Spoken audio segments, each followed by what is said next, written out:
आसंता 24 घंटा मध्य प्रलय रचिब लघुचाप राज्यर अनेक जिले में होगा जाऊँगी झड़ वर्षा जहाँकि भारतीय पाणीपाग केन्द्र बड़ सूचना तेज बंगोपसागर सृष्ट लघुचापटी एवं डिप्रेसन रूप नहीं स्थल भाग आड़ माड़ी आसूँ जार प्रभाव में संध्या पर्यंत 20 जिले में देखा मिल अति प्रबल वर्षा या सहित 23 आसवा लघुचापटी क्यों जिला अधिक विपद रही नहीं भारतीय पाणीपाग केन्द्र जारी कला नुआ सूचना तेज भिडटी को देखा पूर्व आपण अंचल स्थिति केमी रही वर्षा केते परिमाण रही आमको कमेंट माध्यम जन दिंतु यह समस्त दर्शक बंधु मानक अनुरोध करी आपण मैंने चैनल को सब्सक्राइब करने जमा भी भूलु ना प्लीज चैनल को सब्सक्राइब कर घंटी बटन को दबाई दिंतु यही पाणीपाग ताजा अपडेट सर्वप्रथमे पाइबा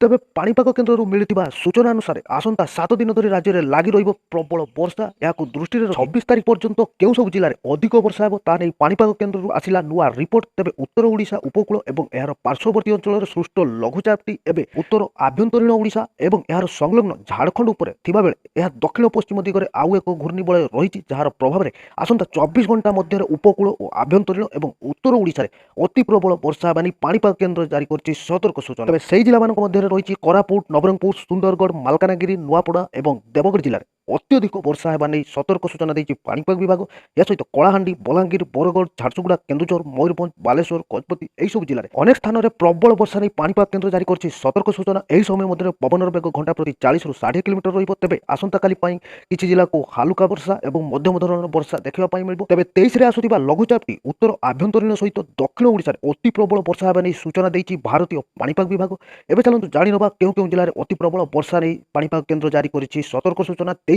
मयूरभंज केन्दुझर बरगढ़ मालकानगिरी ढेंकानाल बालेश्वर जाजपुर और भद्रक जिले में अति प्रबल वर्षा नहीं रेड वार्निंग जारी कर भारतीय पाणीपाग विभाग या सहित मालकानगिरी ढेंकानाल और देवगढ़ स्थाने स्थाने सबुठार अधिक वर्षा होब बोली पाणीपाग केन्द्र जारी कर सतर्क सूचना तेज गत 24 घंटा मध्य सर्वाधिक वर्षा रेकर्ड होता जिला मध्य रही कटक नवरंगपुर जाजपुर कोरापुट सहित केन्द्रापड़ा जिले में सर्वाधिक 100 मिलीमीटर वर्षा रेकर्ड होती सहित आउ जो 10टी जिला रहा जहाँकि 60 मिलीमीटर वर्षा देखा मिली ये आज पाणीपाग को नहीं ताजा अपडेट केमती लगे निश्चय कमेंट करने सहित सांगसाथी समस्त भिडियो को शेयर कर दियो।